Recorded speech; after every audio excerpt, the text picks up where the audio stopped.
We are live.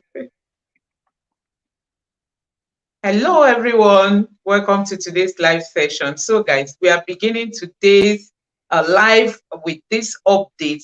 We all know we've been on this topic. So, we want to quickly give you the latest updates before we go into other things that we'll be sharing with you guys today. So, looking at what I have on my screen, you can see that this university that we've been mentioning here on this channel has come out to confirm that they once offered admission to a Bola Tinubu who is a female. That's the kind of transcript they have in their possession. So that brings the question on how come we have this same name, who is a female, who is claiming that he graduated from that school. You know, they are now saying they offered admission and the transcript they have in the university is that of a female.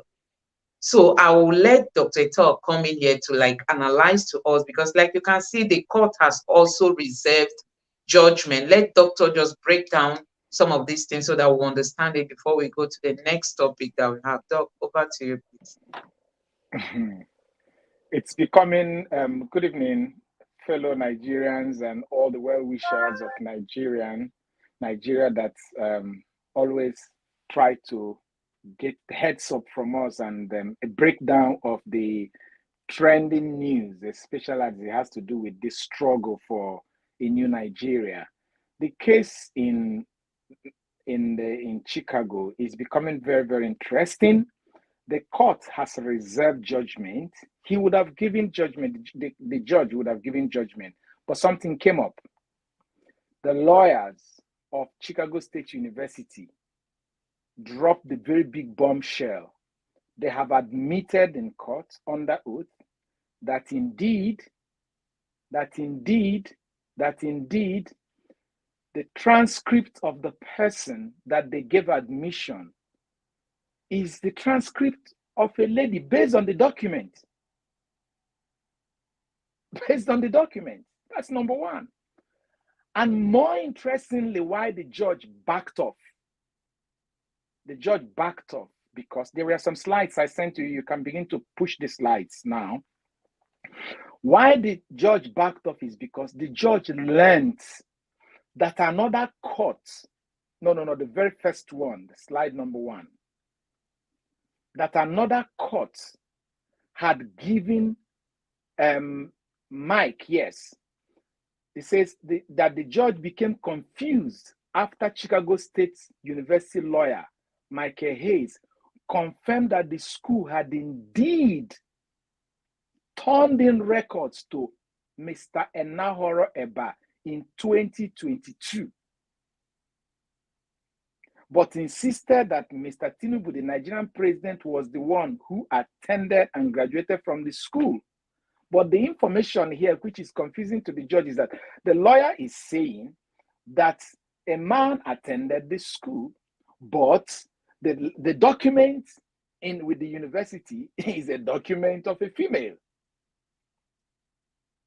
That is, the document that they used to give somebody admission in the university is a document of a female. But according to them, the person that graduated is a male. Look at paragraph 2. Mr. Hayes, however, said he could not explain the contradiction. And being the lawyer of the school, it means that the school says they can't explain the contradiction. And the school's administrators would not be able to state under oath. Nigeria, when I hear them, they can't state under oath that the certificate Mr. Tinubu has been parading was genuine or not. They can't say it under oath. And as long as they cannot say it under oath, nobody can hold them responsible. Now, it says, is the diploma authentic or is it a forgery? My client can answer yes to either of those questions. The client is the university. Mr. Hayes is representing the university. Mr. Hayes says of Mr. Tinubu's certificate that he submitted to the Nigerian president to be Nigeria's president. What it means, Nigerians, as we stand here, is that Chicago State University has categorically said under oath through their lawyer, what INEC has, they can't confirm whether it is real or fake. If the issuer of a certificate cannot confirm what someone is parading, according to precedents in the Nigerian Supreme Court judgments, not 1, not 2, not 3, not 4, that case is a closed case. The person who submitted the certificate is a loser because the issuer of the certificate cannot vouch for that certificate. That's what it means. And now, see, where there is a very big problem is that the judge in this case found out that another judge last year gave Mike Enahoro Eba a subpoena through his lawyer to mandate Chicago State University to release all the record that Atiku is asking for. So when the judge found out that the document that is already in public space by Mike Enahoro Eba was given to him through a court process, the man became afraid. He said he has to think. Give me the other slide. The other slide says that the man says he's going to seek advisement, meaning that he needs more consultation. No, not this one. The next one after this. That he needs more consultation. So just keep going. I think there was one where the judge himself is saying that he needs... Okay, no, keep this here. On 17th of June 2022, Mr. Tinubu submitted certificate to INEC that he said under oath, you know, everything is submitted under INEC was under oath because it's affidavit, that he said under oath that what happened, that it was issued to him in 1979 and signed by one Elnora Daniel, purportedly president of the school at the time. Now I'm Nigeria, I'm making a listen, but Miss Daniel only arrived at the university in 1998. That is 21 years after the certificate had been issued. The person they say signed the certificate in 1979 only joined the university in 1998. But the funny thing is that I don't even trust this woman. She resigned from Chicago State University in 2008, following months of financial mismanagement scandal that engulfed her last month of her tenure. You see her now? A snake will always give birth to something that is long. I can't say yes, I am not under oath, like Chicago State University lawyer. I can't say no. But when you see a woman like this that has this kind of career history of mismanagement on fund, you can always be told that such a person can be bought. This Oluwole thing is not only in Nigeria. It depends on if you follow the same track, you can be. Do you get what I mean, Nigerians? Why is it that it is this same person that came 21 years after that had a whole lot of scandal in her administration, that her name is on a certificate that is in question? Nigerians, use your own brain. Use your own brain, even if they don't give you your rights. Even if you don't get the mandate, use your brain to know waiting day. Nigerians, let us use our brain. Go forward. The judge found out that there is a document that is already out on the streets, that is already made public. And that document that is already made public was released by the university to Mike Enahoro Eba. And that particular release was mandated by another judge of competent jurisdiction. So that judge is careful the kind of thing he's going to rule because Mike Enahoro Eba did not steal the document. And the case is becoming interesting because if for any reason that particular document that Tinubu's lawyers submitted to the Presidential Election Petitions Court, if it is another forgery, it means that they lied on that oath again. Because what this lawyer is also trying to say is that what they have in record is exactly what they gave Mike Nahoroeba. That is what Mr. Hayes is trying to confirm. And that is what Atiku is going for. It means that what if the judge grants the prayer of Atiku, what they will give to Atiku is exactly what Mike Nahoroeba has. Now, Mr. De Gramont pleaded with the court to expedite ruling. This is Atiku's lawyer. To expedite a ruling on the subpoena application because Mr. Abubakar's window to submit brief to the Supreme Court was running out. The Nigerian president now has only 6 days left of the 14 days to appeal the tribunal's decision that affirmed Mr. Tinubu's election. He's talking about the Mr. Atiku, not president, former vice president. Now, you remember yesterday I was saying, are these people trying to use technical issues to delay the court in US? Because the time to submit appeal in Nigeria for the Supreme Court is counting already. From the day they give the judgment, they have 14 days, including Saturday and Sunday. 14 days. And that judgment was given Wednesday last week. So they have until the close of business, I think on Tuesday next week, to submit this appeal. Until close of business Tuesday next week. So are they trying to delay until after? If that judge did not rule for or against Atiku,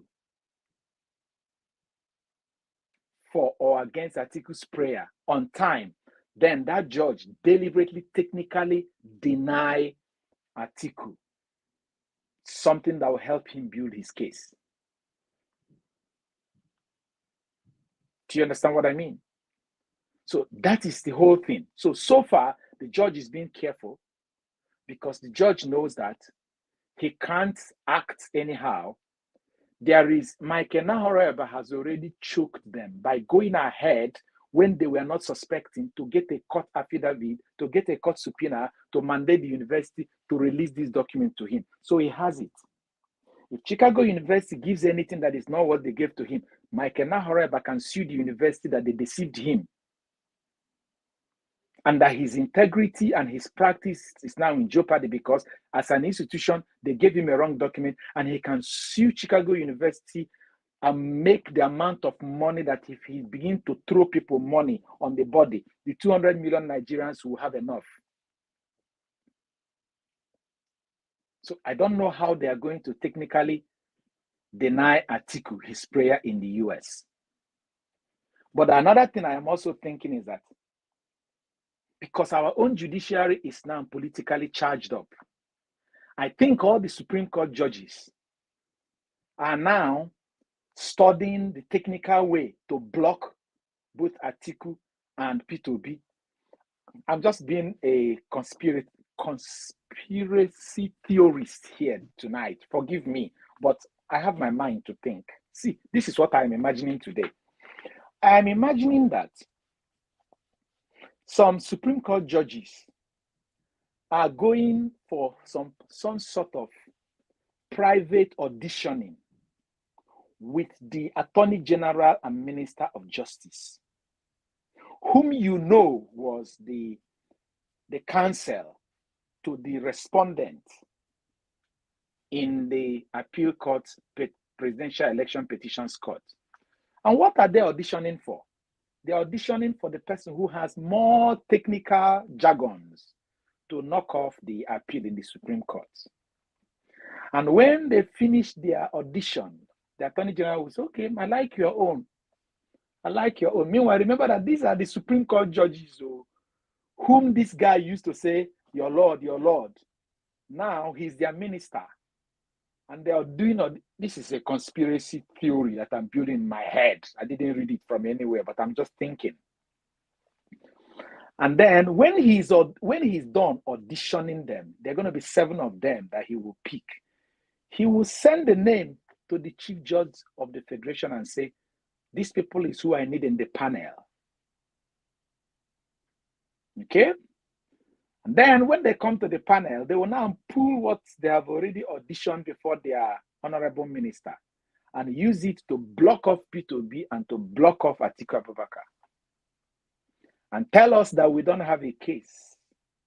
And foist upon us people that we didn't vote for and people that broke the law to become leaders of our country. It's a theory I'm building in my head. But let's keep it at somewhere at the back of our mind. This theory, I pray it doesn't play out. But it is not impossible what these people are capable of doing. Because they know that if they touch any of the evidence that has been presented to them, it smells that there is no way they can touch it without indicting their man. Yeah, Doc, So I they are, have a question.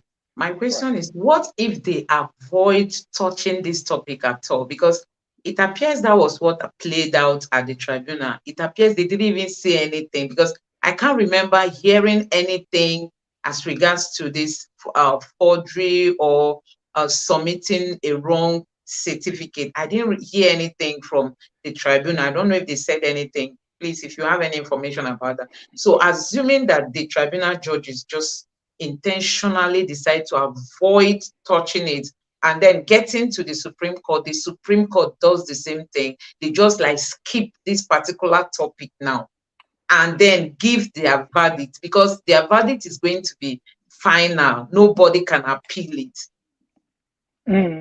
If you listen to what I was just saying now, you will notice that's what I was building into. When I say that now, the Supreme Court judges who wants to be in the good book of the government are privately, theoretically, auditioning the Attorney General, whom you know was yesterday the lawyer to the respondent, will now audition them to know amongst them how many of them that have more technical jargons that they will use to knock off this case.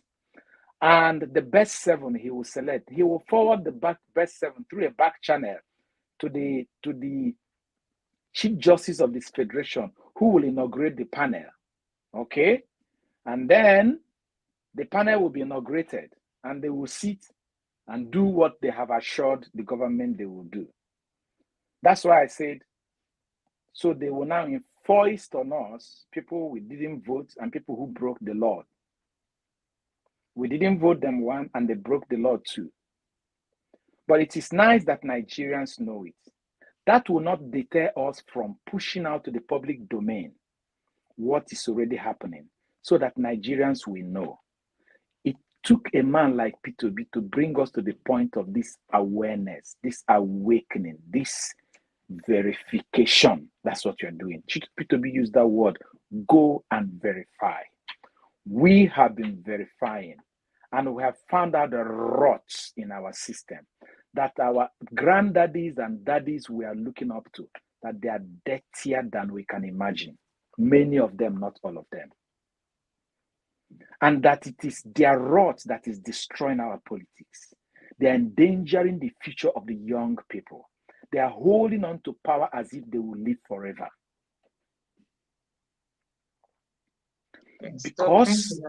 Because these Supreme Court judges, are they not hearing the mess that is happening in America?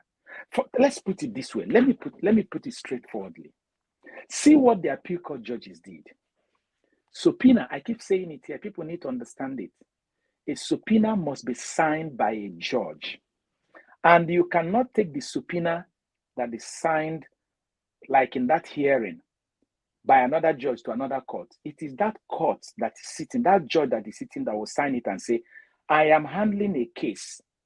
And one of the counsels in my case, in the case I am handling, says that you have something that will help his case.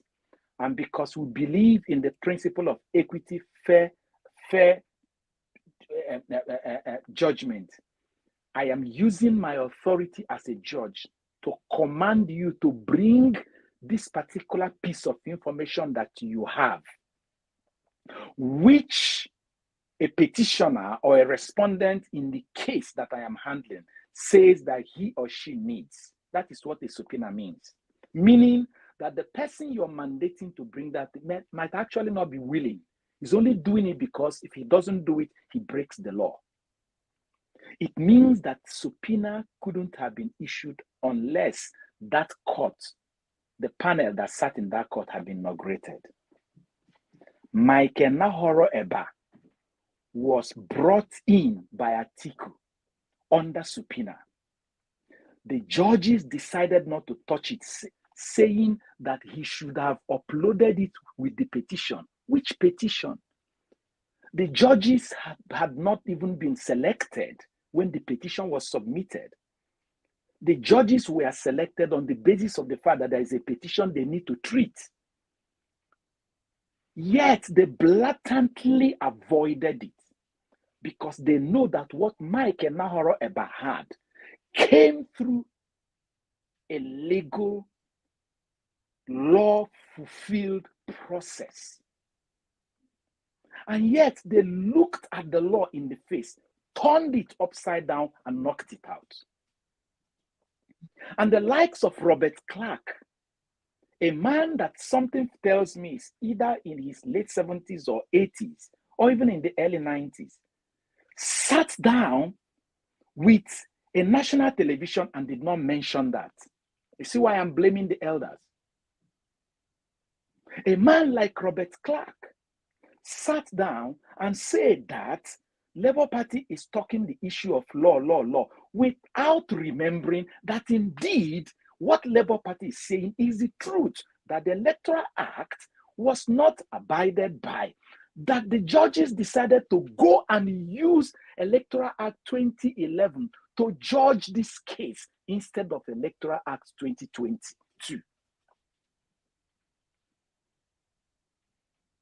You see why I have a problem with our elders.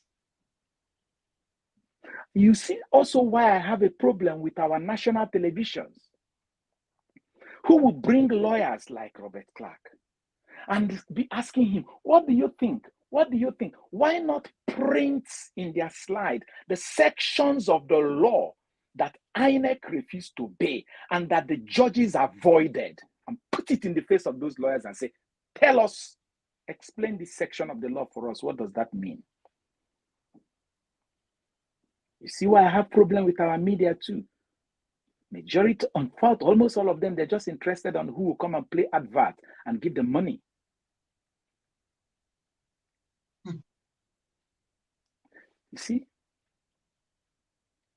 And that is why when someone said that we come to the YouTube to drive followership, viewership, and make money, I'm laughing.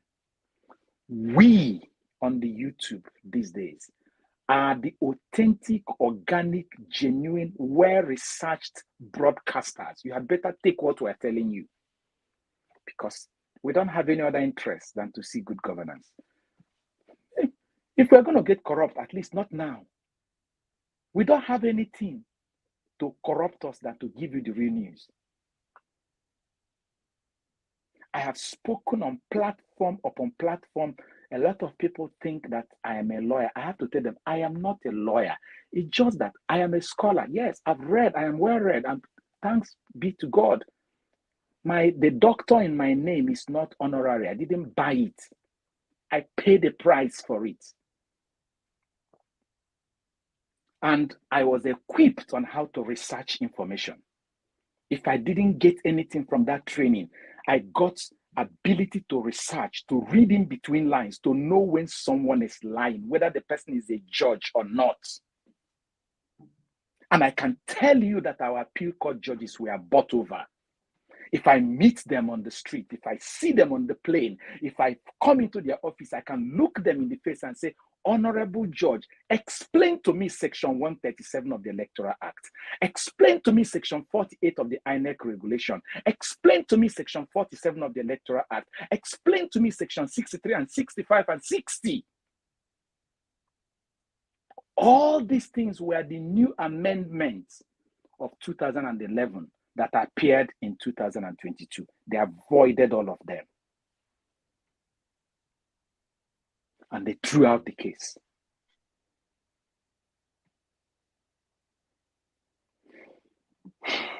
Go ahead. Yeah, Doc, thank you very much.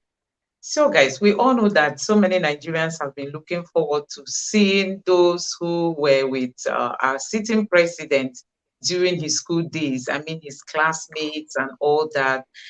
Most Nigerians have been looking forward to a day when people will come out to say, oh, I was with him in this school or in that school. And we have not found people, we've not seen people coming up, to say all those until yesterday, when somebody, appeared on TVC news channel to say that he was his classmate. Let me take a clip so that we all watch it, and then Dr. will Public say affairs analyst Outrage Tinubu was trending on Wednesday after he stated during a live television interview that he was a classmate of President Bola Tinubu at the Chicago State University and graduated alongside the president from the Department of Accounting and Business Administration in 1979. Well, during the interview, Ogunsoya accused those disputing Tinubu's academic records of being mischievous because Tinubu was a governor for 8 years and would have had a university degree. So we met in the school, Chicago State University, and we were in the same department, College of Accounting, Business and Administration, with major in accounting. Yes. With major in accounting. And we were in the same class together, and we graduated. He did attend the university, Chicago State University, and he graduated in 1979. The same year. Okay, as you did. As I did. In 1979. Yes, so I'm here to testify that he did attend the university and he was a good student. People were being mischievous in the first place because he was a governor for 8 years. Somebody who worked for Mobile for several years, and you contesting that he didn't go to university. How is that possible? I cannot imagine how that is possible. That they are claiming that he didn't go to the... Sometimes the president might be embellished, sometimes, but that does not mean that he didn't attend university. He did attend university. He was a governor for 8 years. Well, all right. I mean, I don't know if you need a university degree to be a governor, but certainly you do need one to, work at Mobile. So, I mean, Mr. Ogunsoya has definitely caused a lot of reactions as well. Let me take one from Ilioma, who wrote, it's been 23 years since Tinubu's Chicago qualifications were first challenged, and suddenly Outrage Ogunsoya, a public affairs analyst with no digital footprint, suddenly remembers he attended school with Tinubu and used to mock his accent. Well, Nigeria is a funny place. Another Twitter user, Raymond, goes, a simple Google search of Outrage Ogunsoya shows that this man didn't exist till 2 days ago. No LinkedIn, Facebook, or even Chicago State University link outside his ambiguous claims. Do these clowns think this is the 1980s or 1990s? Information is everywhere and accessible. Well, Raymond, I mean, he may not have a LinkedIn of, a digital footprint, and not everybody does. Let's say he's not digitally But that actually savvy. was the rhetoric on social media, Yes, whether or not, where did he come from? So, and it's quite curious, Oji. Yes. That's the first thing that came to mind as well when I saw, finally, someone has come out as a witness to give an interview to not just talk about the fact that they went to university together, but even give a character witness in terms of the kind of student that he was. Now, Mr. Outrage Ogunsoya can come out as a student to say what he wants to say, but we can't take that as a certificate. We can't take that as records from the university. It's good to see, people, someone come out to testify that you and I were seatmates in university. But beyond that, people have made questions, and where are the pictures? Did they not take pictures in 1979?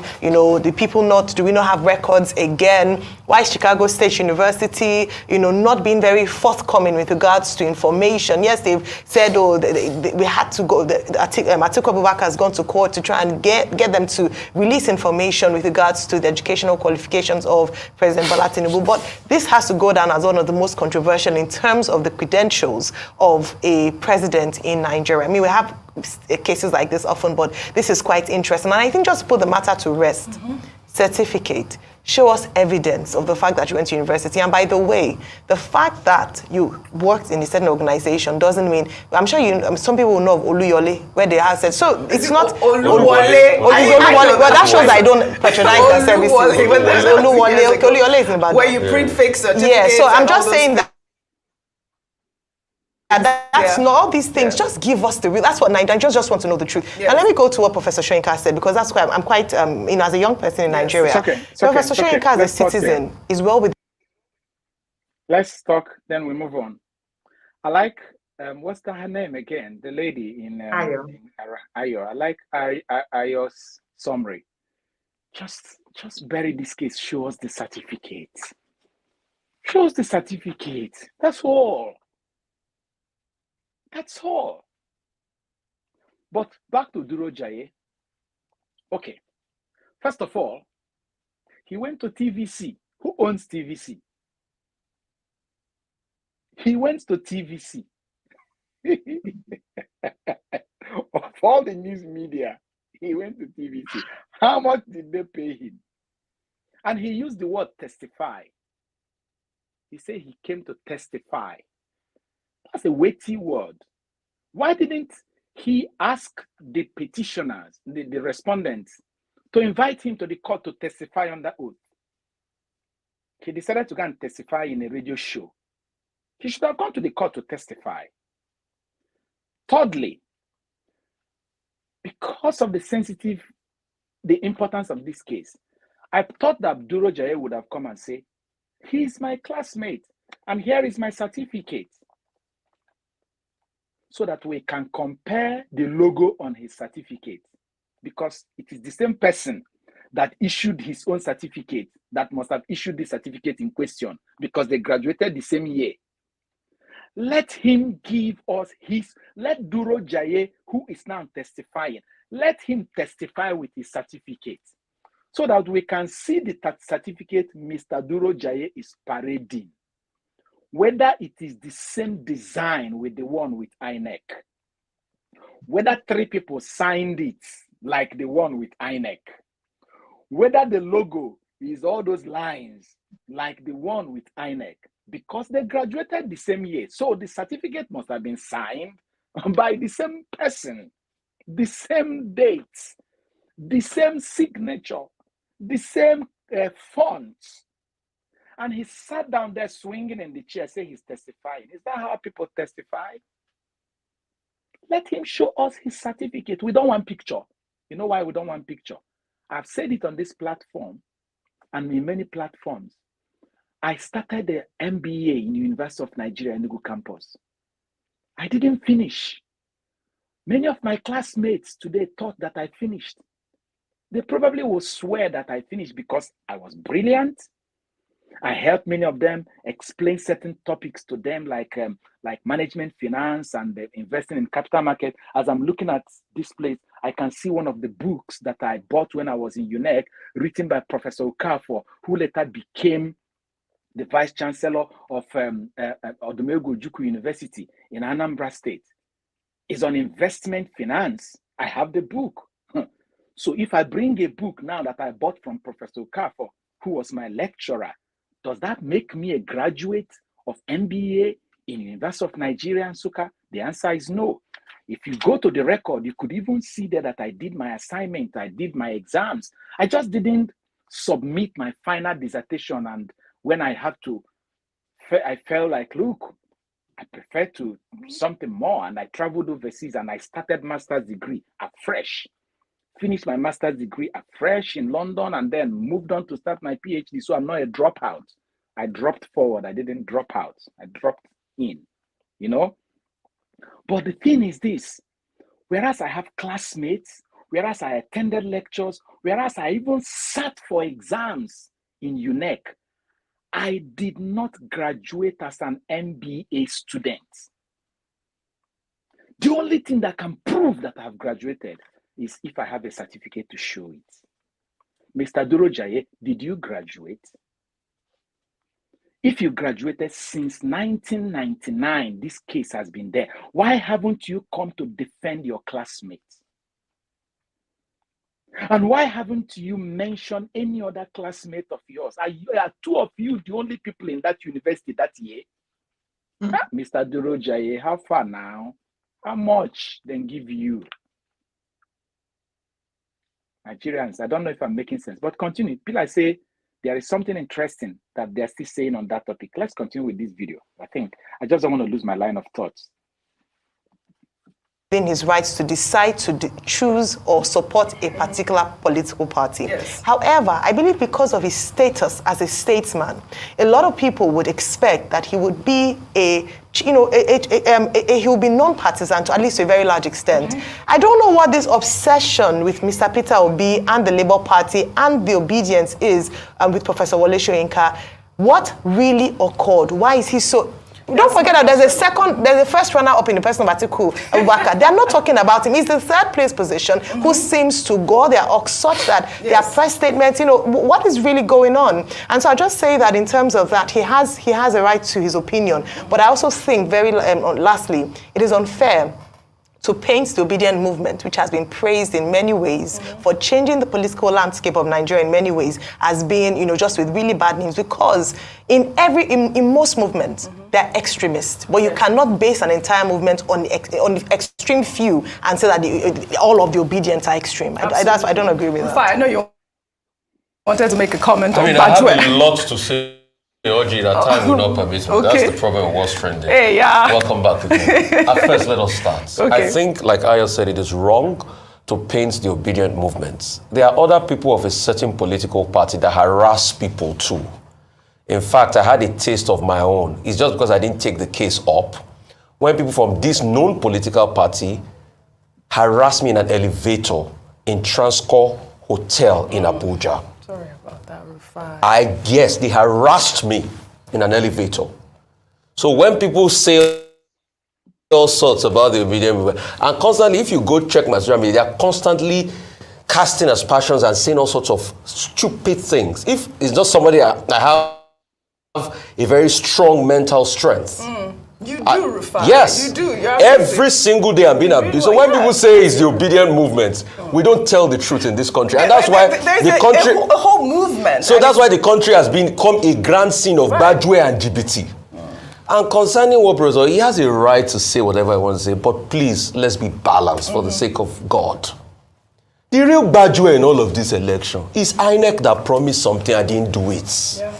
The INEC that told a lot of Nigerians to come out, that we have video footages of Mr. Festus Okoye constantly coming out to say these methods will be used, and nothing was done. That's a real Badwe in this. So let's call a spade a spade. Oh, the problem is we don't like to call a spade a spade. All right. Thirdly, because I'm here and we have to go because of time. Thirdly, as regards this Mr. Duro and this conundrum and everything, if you come out to say you went to school with somebody, you have to prove it. You came on air, there were no pictures. You came on air, there were not enough proof and everything. He has to be able to come to proof. And part of proving it also means subjecting himself to other media. So he should come to Arise probably. 15 minutes. We're waiting. Let's interview him. Yeah. Let's ask him more questions and all of that.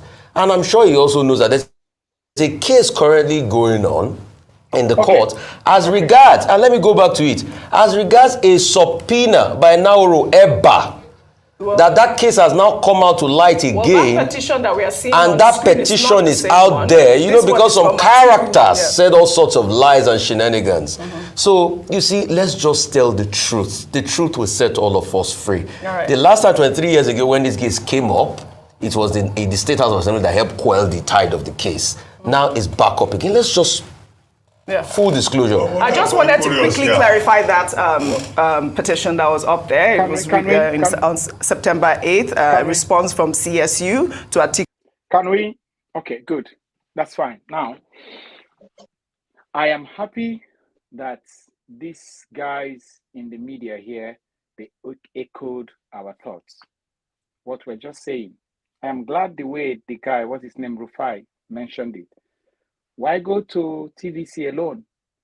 you're going to the media house where the owner of the media house is the person you came to defend.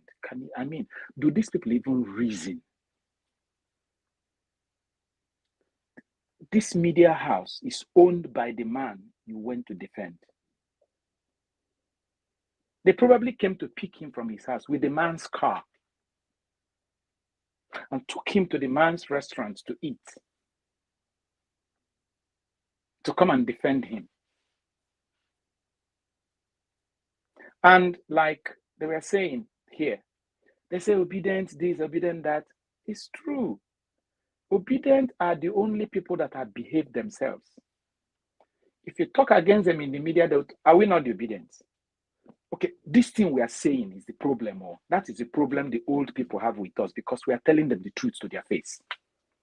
The sin, the sin the obedient have committed is simply because they believe that even though we don't own the physical court in Nigeria, at least we have the court of public opinion. If what we are saying is not affecting them, they won't be shouting down on us. Doc, please, I have another clip, that connects to this. Let me just play it and then we take everything together. All right, that's great. Go ahead. Some followers of Peter Obi, known as Obedience, are currently tackling Nobel laureate Professor Wole Soyinka on social media. Now, Soyinka, who had a face-off with Obedience in the build-up to general elections, fired fresh shots at the Labour Party presidential candidate just on Wednesday. Now, you would recall that prior to the elections, which was in April, after the elections were done, Wole Soyinka used some degenerative statements against the Obedience, literally calling them some words, and he thronged his speech. In fact, he said one of the reasons with them is that they failed to accept constructive criticism, although he has on several fronts claimed that he doesn't like the Labour Party. He's not a member of that. He doesn't support the party. Now, Peter Obi at the time went ahead to apologize to him when most of those comments, negative comments, thronged his speech, to let people know that he's all about peace and leadership cuts across board, right? But then this is the scenario, right? He said that while he was speaking at a particular event, Africa in the World, which brought together the world's most innovative thinkers and top leaders to platform invigorating ideas of fresh changes and sustainable solutions for African people. Apparently, he said that he disagreed with the comment credited to the Labour Party vice presidential candidate, Dati Baba Ahmed, shortly after INEC declared President Bola Tinubu as the winner. Now, here he made a statement that the Labour Party has always fed lies to the people. They're feeding lies to the young people, letting the young people believe that they have any chance, that he did not win at all and should stop feeding lies. Now, you recall 2 days ago, Loreto Onuche was asking the DSS to arrest Peter Obi, that heaven will not fall because he has been inducing violence and anarchy in the polity. A couple of persons have asked her, what evidence do you have of him inducing or instigating the polity in whatever form? When the elections were declared on February 29, he conducted a press conference telling his supporters to be calm as they proceed to the Supreme Court. After the tribunal judgment, he held a press conference and telling his supporters to be calm while they appeal, what the tribunal had declared. So what exactly is going on? Why is this back and forth coming? Why this kind of degenerative statements actually to the person of either Peter Obi? I need your objective response. Well, coming to the issue of Professor Wole Soyinka, it's very unfortunate and sad that an elder statesman like that will be making such inflammatory and callous statements, and this is somebody that ought to be taken serious because of his profile and the height he has achieved, in the Committee of Nations. It's unfortunate, honestly. I don't expect such irresponsibility on the part of the professor. All right. And what he has been saying is clear xenophobic tendency. That is what he's expressing. Otherwise, first and foremost, he's not a member of any political party. Secondly, I don't know his interests to the extent of berating a candidate. Okay. In that public forum, I'm not sure you went for something entirely different. That's what I'm saying. You went for something personal, Exactly. right? And then you say that the leadership, the Labour Party leadership, had been trying to mobilize young people in the country to protest against the outcome of the election on the banner of lies and deceit. And the questions were being asked, have they asked anyone, or have they talked about the fact that they won? Yes, Peter Obi has said he wants to reclaim his mandate. He has always said that, reclaim the mandate of the people. But at some point, it's almost like we just want to see, objectivity on how the elections were conducted, not necessarily saying that you must declare us the winner. But a couple of persons will say, oh, possibly his old age, and that's why he's sounding the way he's sounding. What would you believe that that's basically it? I think the problem of Wole Soyinka is senile. He is? He is. He appears to be senile. Because he made an opinion about something that he feels this is his own criticism of the system of a particular political party, and just because he made condescending statements, does that mean he's senile? I think so. He's consistently inconsistent. Okay, what about Loretta Onuche, who made a statement that Peter Obi should be arrested because she made the same phrase? Okay, I think we can take it from here. I like that statement. Let's walk it back. Consistently inconsistent. That's the best way to describe the person of formerly revered and respected Professor Wole Soyinka. Because someone said somewhere that he has dropped from a statesman to a clansman now. Yes, he's no longer a statesman. He used to be for me, but he's no longer for me. When I found myself in the four corners of the university, especially as a research student, these were the kind of people that I looked up to, But he's no longer for me. He's no longer a statesman for me. You see him described the way, I don't know the name of this one. He used Carlos statements. You see the way they are describing him here. Even the people in the Outrage, you see the way they describe his behavior and his attitude. And this man says his age is senile, but I don't think he's senile because he knows what he's doing. Just like the Loretta Onuche is not as old as Wole Soyinka, but they're in the same boat. But I think you know what happened. Nigerians, listen. I like the research. I give us a history. It's like anybody that eats the poisoned meal of these APC kingmakers will drop off from their highly respected position to become who they are. You remember when they were fighting Goodluck Jonathan in 2014, 2015? Our then revered Wole Soyinka went to Port Harcourt, where they organized a massive dinner for him. Amechi organized a massive dinner for him. And after he ate that poisoned dinner, he changed his music. That was when he started singing the praise of Buhari. You remember then he said, oh, that Buhari has gotten born again. And there is no name he did not call Jonathan, including Jonathan's wife. That was 8 years ago. No, 8 years ago, yes. Fast forward to now. Before then, we saw him in a colloquium that was organized for Tinubu, where he was praising Tinubu, how Tinubu helped him do import business. So there is no way this man can call Wole Soyinka can speak against, quote and unquote, the man who made him. So it's understandable why he's pitching his tent. And it is also understandable why he's not talking against Atiku. Because Atiku is not a threat to anybody in this country. The only person that is a threat to all the politicians across board in APC and in PDP is only one P2B. Why waste your energy on the person who is not a threat? So all of them are targeting the threat. It's understandable. It's understandable why even APC is asking for a rerun, provided that Labour Party is not included. It's understandable. We don't need to think too much to see it. It's only Labour Party in the person of Peter Obi as their candidate that is a threat to all of them because they can't find anything on him. They can't. Do you think that if they have anything on him to blackmail him, You remember when they forged his voice? They cloned his phone. They cloned pictures of, what's the name of that lady? That lady that they say she went to beg on behalf of P2B for UK border agency to release. And that lady till today did not come to say it was not me, it was photoshopped. Can you believe how low they can go? Can you believe how low they can go to bring a man down?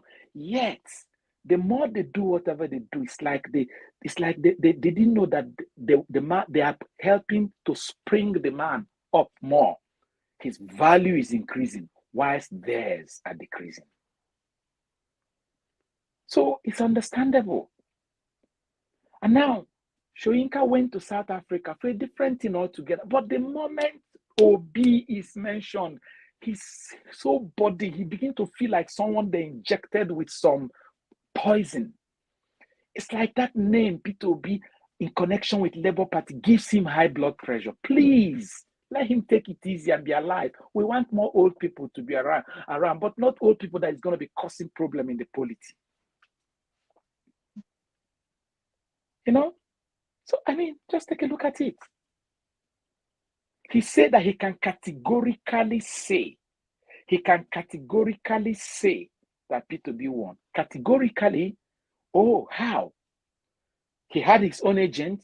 He had his own situation room where he's being fed information from across the nation or what he was told. You see, the men we look up to, see how they have disappointed us. They have disappointed us big time.